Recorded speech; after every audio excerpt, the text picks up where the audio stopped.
Won't be on camera. Okay. So I can't say I'm wrong?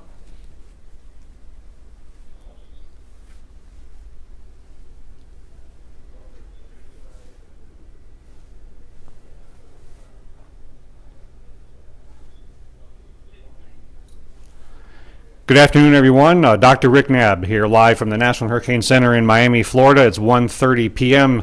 Eastern Time, and we are still in the midst of dealing with Tropical Storm Hermine.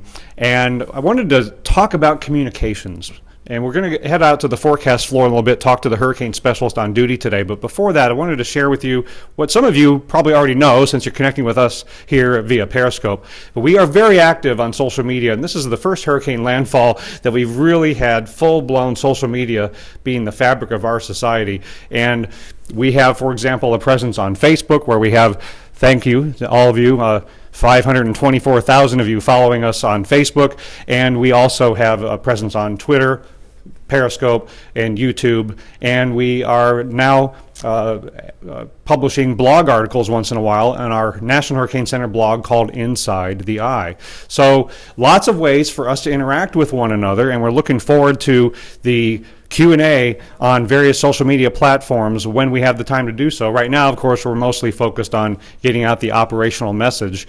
And we've also utilized social media a lot more to connect in real time with our media partners and our emergency management partners. And social media was utilized overnight for us to get an idea of what was happening in the Florida Big Bend area as Hermine was affecting that region. So I want to take you on a walk. We're in the front office area of the National Hurricane Center here.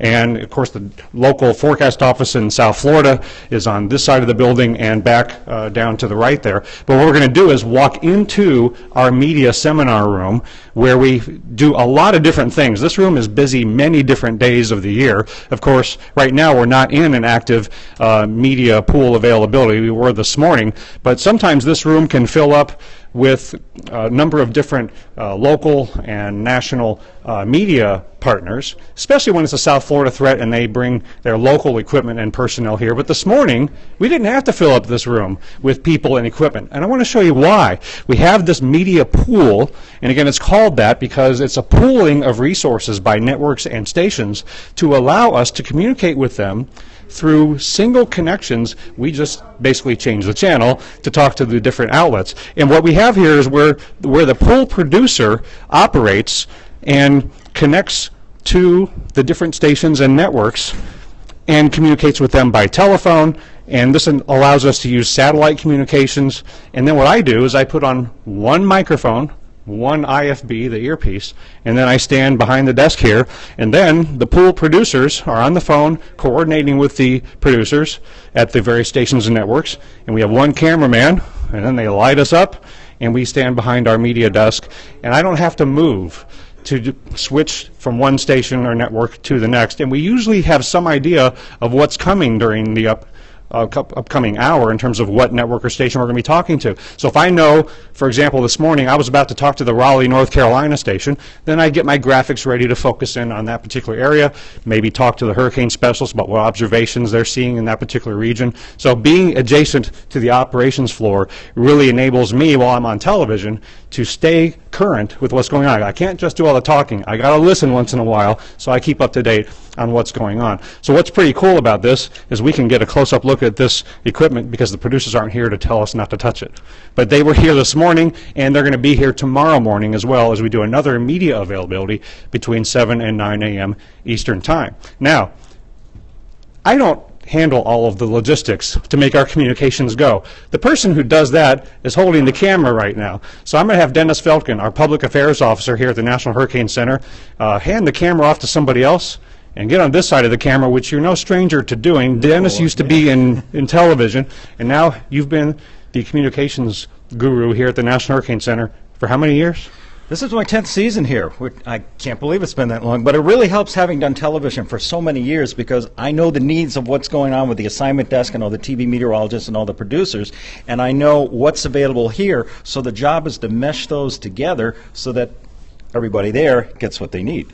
And I'm becoming increasingly convinced that there are two Dennises, one that works in the morning and one that works at night, because he's really pulling some long hours. But this is why we have a permanent on-site communications presence here to coordinate the media pool, to do social media. Talk about this key messaging graphic that you've been putting out. Well, you know, you were talking about it earlier, just the amount of social media that we do here. It wasn't that very long ago where the only way you got your message was on TV or on radio. And what happens if you missed the TV broadcast? You were stuck in traffic or something. But now with social media, not only can you get it, but you get it fast, and it's right there. So one of the things, or the challenge that we have, is making sure everybody's on the same page. So we started using last year and have carried it through this year, making up a key messages graphic so that these are the highlights, these are the bullet points that we really want you to take home. And we put that on there, and it's updated with every advisory. It goes out on social media, it goes out on Twitter, it goes out on Facebook. It's retweeted and re-Facebooked, for lack of a better term, all across the country and the world. So I'm really convinced everybody's looking at it and we're on the same page. And why that is so important is in life-threatening situations, high-profile events where there are so many different sources of information, it's so important that a consistent message on the hazards and what you need to be doing to keep yourself safe is getting out there. A confused message, inconsistent messaging can lead people to indecision and not doing what they need to stay safe. Oh, sure, and it's really true these days because everybody's on the internet, so everybody can have a blog and everybody can have their own opinion, and that's fine. But when you start putting out mixed messages, then the whole thing gets discombobulated. So it's really important, and we always say this in hurricane preparation that the season, find a trusted source.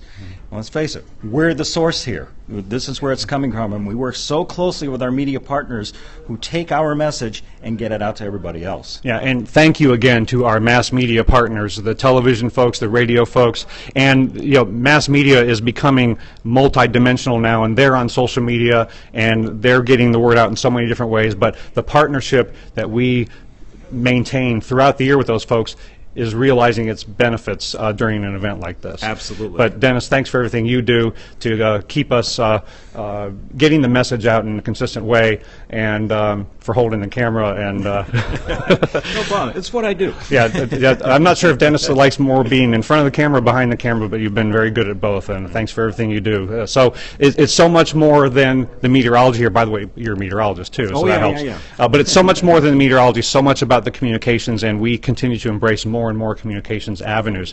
But it is still rooted in our primary mission to get the forecast and the warning out. Let's talk to one of the hurricane specialists who's on duty today. Dr. Michael Brennan is one of our senior hurricane specialists. He's doing the day shift today, and I used to do that back in 2005 through 2008 when I was a hurricane specialist. And when you're on the day shift, you are responsible for putting out the 11 a.m.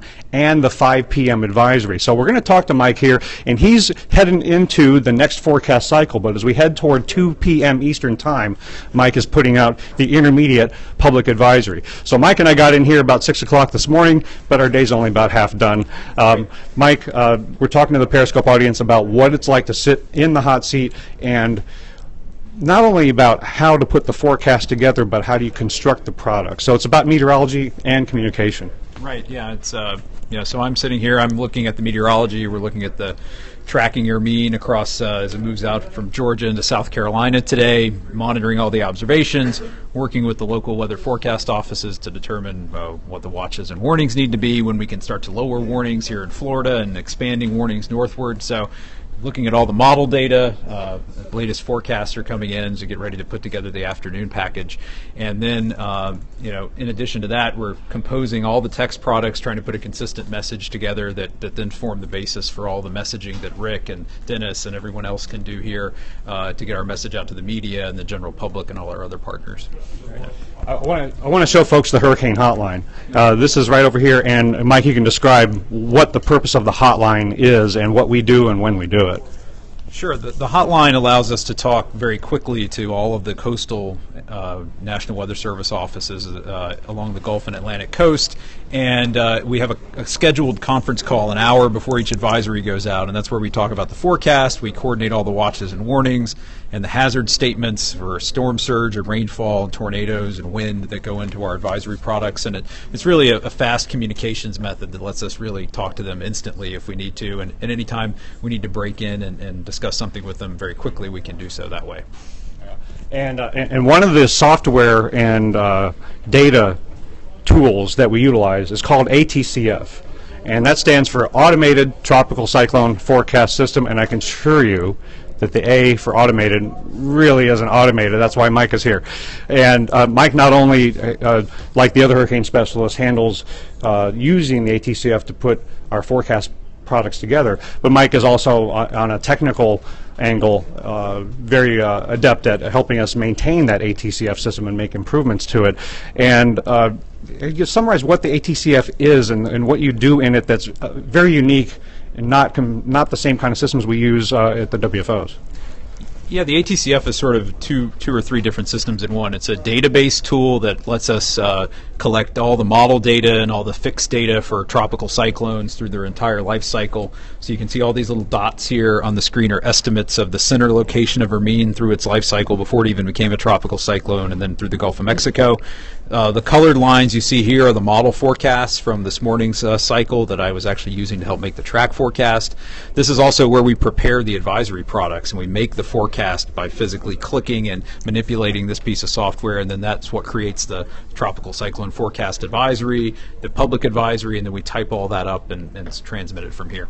And then a lot of folks obviously want to know about the forecast itself. What did you put out at 11 a.m.? What factored into your consideration in terms of what you put in the discussion? You know, inside the forecaster's head is what the discussion helps you do, but now we can hear it straight from the forecaster. Yeah, so this morning, you know, I'm doing the track forecast out to 5 days. You know, the track guidance was in pretty good agreement through the first 2 or 3 days, and then as Hermine gets involved in an upper level trough off the mid-Atlantic coast, it may stall out or move somewhat erratically for the next 3 to 5 day period.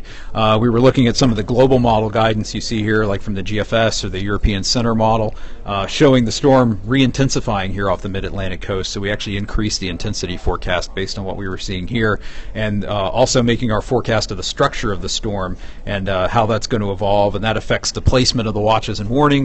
We extended Tropical Storm Watch up the East Coast all the way to Watch Hill, Rhode Island, so it includes New York City and Long Island now, and we extended the Tropical Storm Warning all the way up to Fenwick Island, Delaware, including parts of the Chesapeake Bay and the Virginia coastline. So, and then, yeah, as Rick mentioned, the discussion is sort of our way that we can provide our forecast reasoning about the analysis of the system and the forecast we're making, and convey uncertainty and really important messages to the public and all of our users. Yeah, thanks, Mike. And of course, ultimately, what matters to you is what hazards could you experience where you live.